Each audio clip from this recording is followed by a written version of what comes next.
Chers amis, chers frères et sœurs, après quelques phrases de l'évangile de Marc tout à l'heure et de Luc, quelques mots de l'évangile de la Genèse, avant d'écouter aussi l'évangile des étoiles.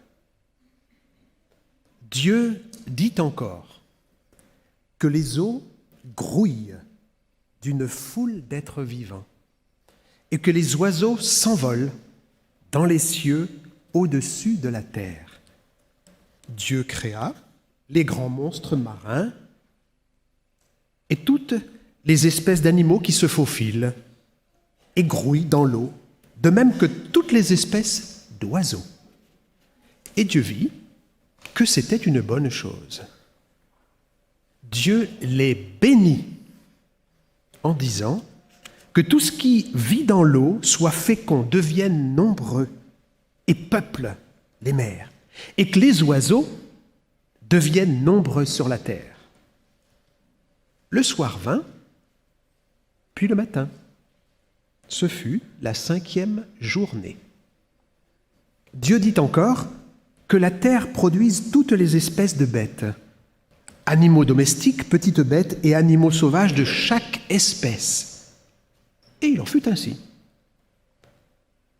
Dieu fit les diverses espèces d'animaux sauvages, d'animaux domestiques et de petites bêtes. Et Dieu vit que c'était une bonne chose. Dieu dit enfin, faisons l'être humain, qu'il soit comme une image de nous, une image vraiment ressemblante. Dieu créa l'humain comme une image de lui-même.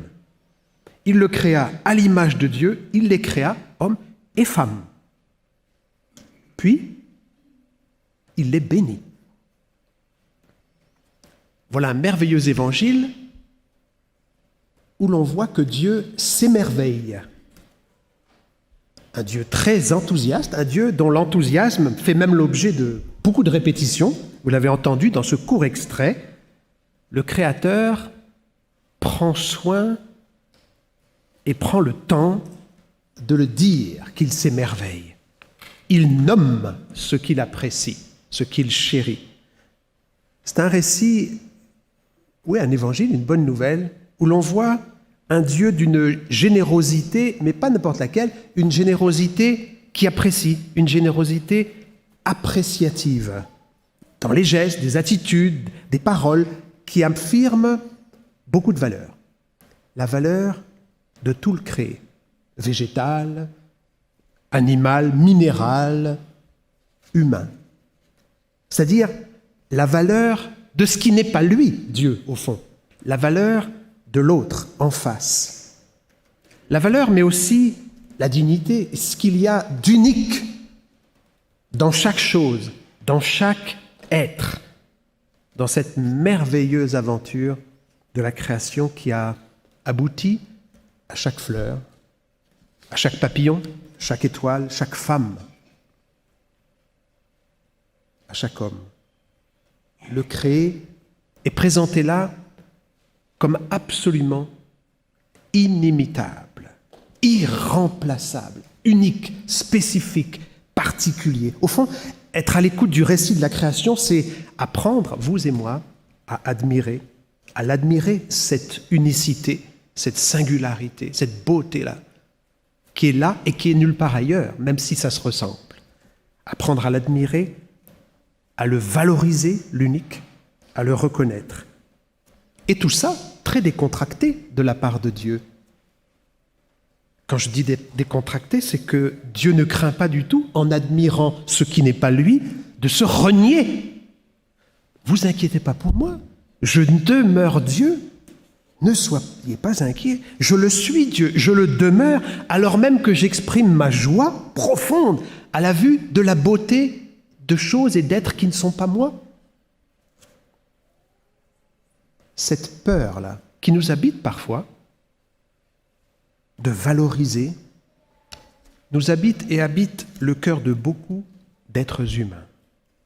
Individus, mais aussi beaucoup de groupes sociaux, de communautés, de pays, d'églises aussi tout entières. qui malheureusement parfois se construisent à partir de cette peur. Comme si la reconnaissance de la valeur, de la dignité de l'autre, qu'il soit végétal, minéral, qu'il soit la maison commune tout entière, ou qu'il soit animal, ou qu'il soit femme et homme, et ça c'est beaucoup plus difficile parfois. Comme si la reconnaissance de la valeur de l'autre les mettait en péril, en danger, les écorchait vifs. C'est pas possible que je proclame la valeur de quelqu'un qui ne me ressemble pas, surtout s'il n'a pas les mêmes idées. Ce n'est pas possible. Je perdrai ma dignité, peut-être même ma foi.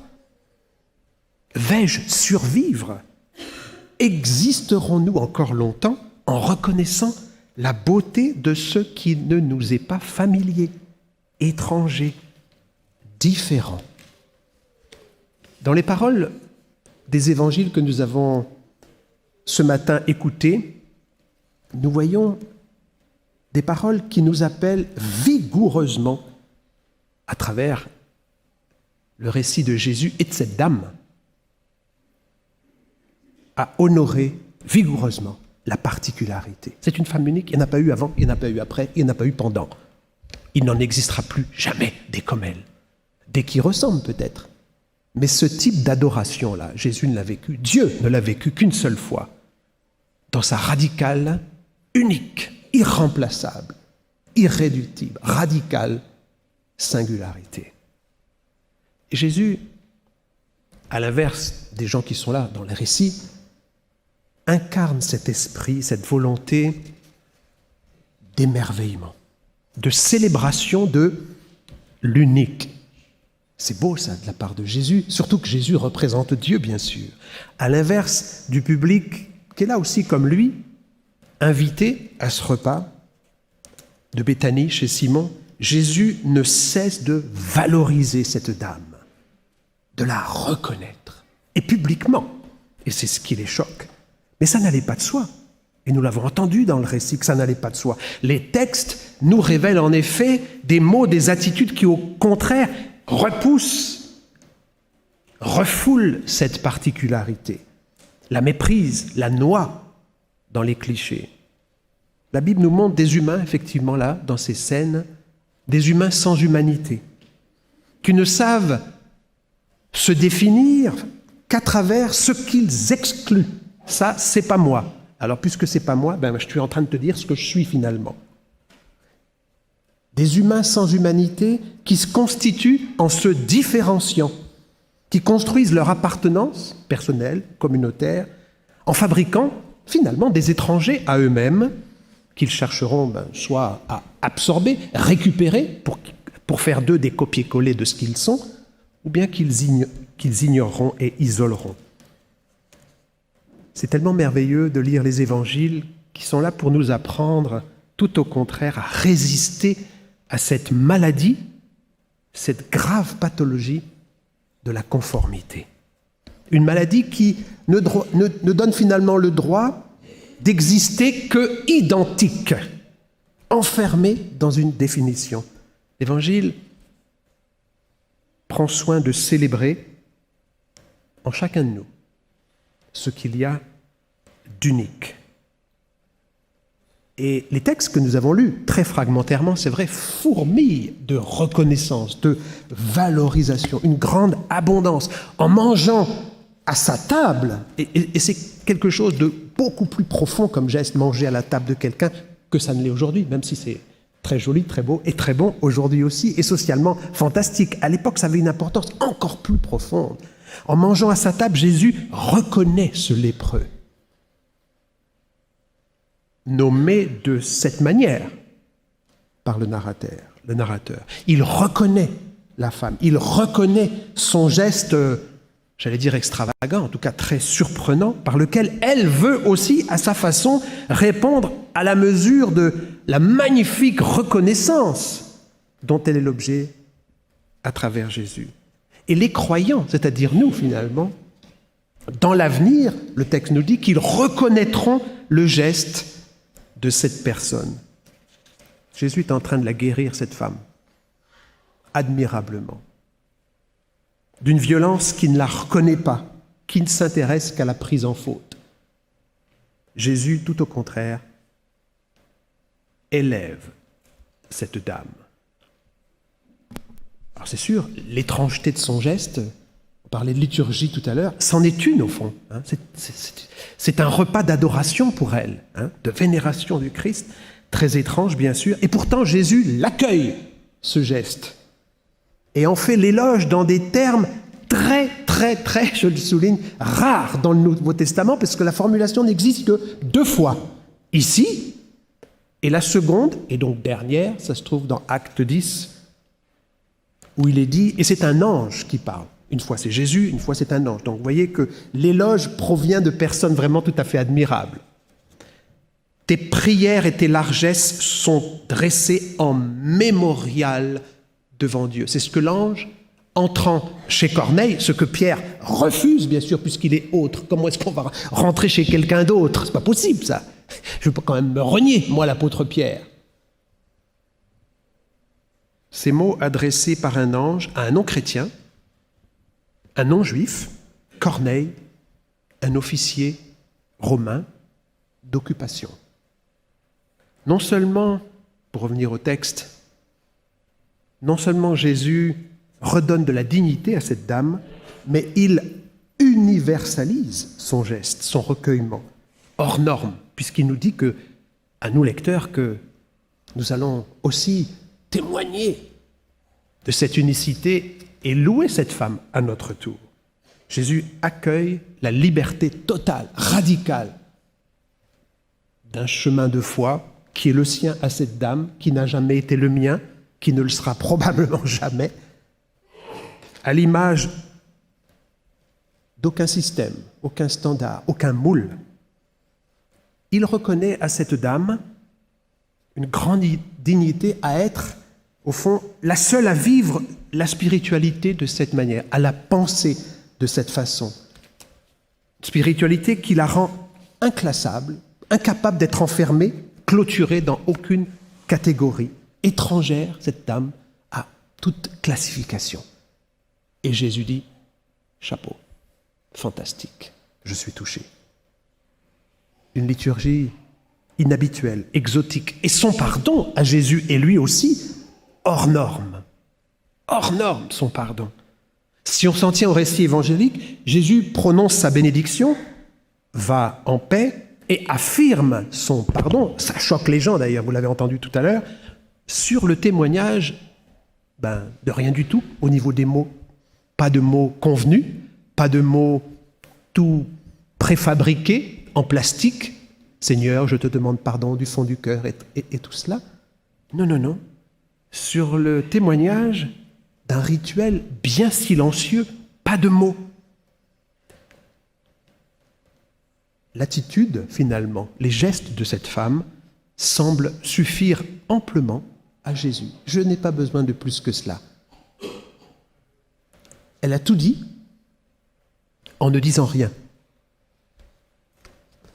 Une chose très belle aussi que nous pouvons voir dans ce récit, surtout si on le compare à celui de la création, c'est que l'Évangile révèle là, dans les mots et les gestes de Jésus, une surabondance, un dépassement, y compris un dépassement de Dieu, d'une certaine façon en tout cas, un au-delà de ce que nous croyons, de ce que moi en tout cas, je me suis fabriqué comme Dieu pendant des années.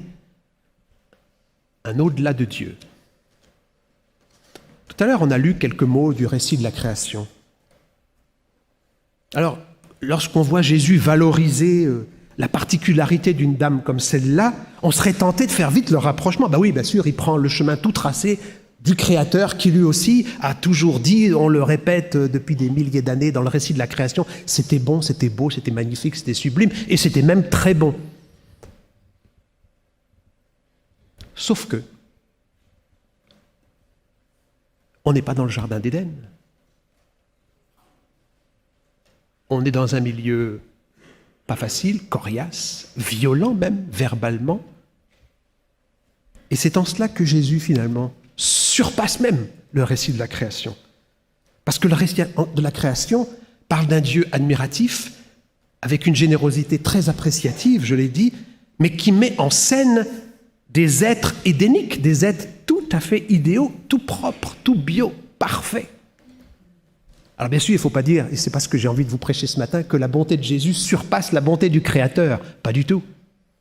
Mais la personne qu'il valorise, cette dame dont il célèbre la beauté, ce n'est pas une personne idéale. Du coup, c'est pour ça que j'ai dit des mots un petit peu foufou tout à l'heure.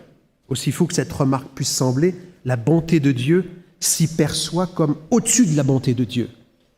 En ce sens que l'éloge, la reconnaissance prononcée là, au cours de ce repas par le Fils de Dieu, dépasse l'émerveillement du Créateur devant une nature ou des êtres animaux et humains intacts, parfaits, bio. Jésus n'élève pas seulement une beauté de l'Éden, il s'agit de la nôtre, dans notre chair, notre fragilité, notre finitude. L'Évangile nous appelle, à la suite de Jésus, à nous intéresser, comme disait Albert Camus, non pas aux sous-produits de l'être humain, mais à ses sommets. Jésus et l'Évangile nous appellent à honorer la particularité, la spécificité, à prendre le temps de vivre dans le monde de l'autre, à parler sa langue, à respecter la particularité du minéral, certes, du végétal, de la maison commune tout entière, mais de l'être humain aussi, surtout quand il est différent de nous, c'est-à-dire tous les jours, du matin jusqu'au soir et toute la nuit, comme une ressource, comme une bénédiction, un enrichissement profond, à montrer de la curiosité, de l'intérêt pour ce qui diffère, et de témoigner comme le Créateur, mais pas devant le même public, une générosité très appréciative dans des gestes, dans des attitudes qui honorent, qui témoignent de la beauté, de l'unicité de l'autre. Jésus nous montre que cette femme et des gens que nous rencontrons du matin au soir, à la maison, sur le lieu de travail, en vacances, partout, dans les transports, dans la rue, ce ne sont pas des abstractions. Cette femme n'est pas une abstraction, c'est pas elle a péché. Il devrait savoir puisque on dit qu'il est prophète. Alors un prophète, c'est quelqu'un qui sait de quelle nature est cette femme-là. Dans la catégorie pécheresse, voilà, une abstraction. Bien sûr, en lien avec une réalité, partiellement. L'Évangile nous appelle à ne pas regarder les êtres humains comme une abstraction. Une femme, ce n'est pas une opinion, ce n'est pas une idée, c'est une personne, une réalité humaine. L'histoire singulière, blessée aussi. L'histoire d'une femme, c'est-à-dire d'une œuvre d'art créée par Dieu. L'histoire d'une identité. Ce qui est sublimissime dans ce texte, dans ces textes, qui sont racontés 4 fois, très différemment, avec une particularité pour Jean aussi. C'est que l'Évangile nous appelle à honorer, à vivre déjà soi-même et à honorer un droit fondamental, le droit d'être soi. Et Jésus applaudit ce droit-là, honore, célèbre ce droit d'être soi, d'être la seule personne au monde à être ce qu'elle est, à vivre comme elle vit, à célébrer comme elle peut ou sait ou veut le faire. Il nous invite, l'Évangile, à discerner quelque chose de noble en ce qui nous semblait ou nous semble encore et nous semblera encore demain extraterrestre.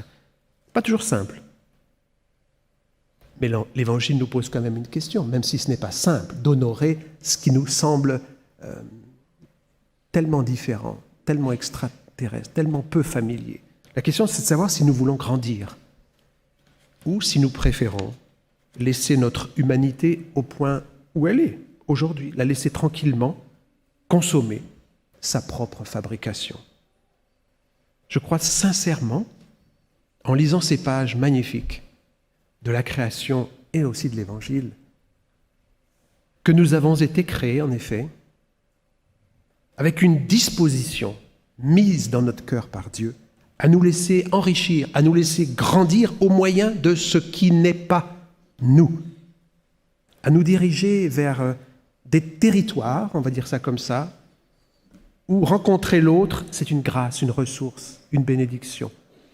un enrichissement. Le monde a besoin de femmes et d'hommes comme vous. Le monde a besoin de personnes qui élèvent leur prochain, qui l'aident à se voir, non pas écrabouillés devant nous avec ce que nous sommes et ce qu'on veut leur dire, mais à se voir plus grands qu'ils ne l'étaient avant de vous rencontrer. C'est à cela que le monde reconnaîtra Dieu, dans nos pauvres mots, dans nos pauvres gestes surtout. Lorsque les disciples de Dieu, lorsque les disciples du Christ cesseront de se comporter comme des êtres devant qui on a peur, devant qui on se sent diminué, devant qui on se sent écrasé parce qu'on ne leur ressemble pas, on ne leur est pas identique. Tout à l'inverse. L'attitude et les mots d'un véritable saint, pour employer un mot qui se trouve aussi dans la Bible, quelqu'un de particulier, de spécial, permettent un miracle. Le miracle devant lui, devant elle, de nous sentir anoblis. Quelle mission fantastique que vous avez, que j'ai aussi, que nous avons tous, d'anoblir notre prochain par notre simple regard, par notre simple présence, par nos mots quand il faut les utiliser. Anoblir le prochain. Pensons-y à la maison aujourd'hui. Pensons-y au travail. Pensons-y à l'école. Pensons-y sur les réseaux sociaux, qui sont souvent, trop souvent, des lieux d'avilissement. Nous l'avons vu, le ciel, dans la personne de Jésus, accueille le cœur, les gestes inouïs de cette dame de Béthanie. Et au fond, nous dit, mais gentiment, sans nous faire du mal non plus, ces textes, que ne pas élever la personne humaine comme le fait Jésus, comme Dieu le fait, ce n'est pas emprunter le chemin du ciel, le chemin des étoiles, mais de la tyrannie,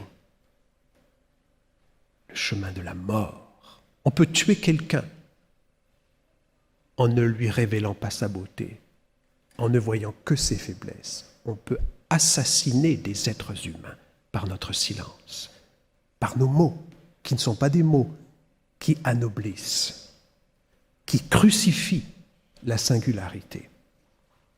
En élevant la femme qui l'embaume au cours de ce repas, Jésus reconnaît ce qu'elle a d'unique, de totalement non répétable.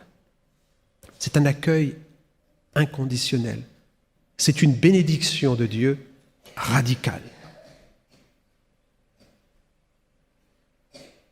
Tu vois, ces hommes qui passent leur temps à te harceler, à chercher tes faiblesses, qui s'en nourrissent. Tes qualités, femme, ne les intéressent pas du tout. Seule ta vulnérabilité les passionne. Ils s'en gargarisent de ta fragilité. Leur conception de la vie religieuse consiste à t'apprendre à vivre comme on vit dans une meute. Pas à l'air libre. Il y a mieux pour toi, madame, que cela. Ce que tu as fait aujourd'hui est très beau. Cela m'a profondément touché. Tu as tout compris, et même mieux que compris, vécu tout au long du repas. Et j'aimerais que mes disciples se souviennent de ton témoignage. Ce n'est pas un bavardage qu'au fond j'attends d'eux. J'aimerais tellement qu'ils entendent la beauté de ton silence. Alors va en paix. Ils ne savent rien, au fond, de ce que tu es en réalité. Tu es une merveille. Ne l'oublie jamais. Les étoiles, entre elles, ne parlent que de toi. Amen.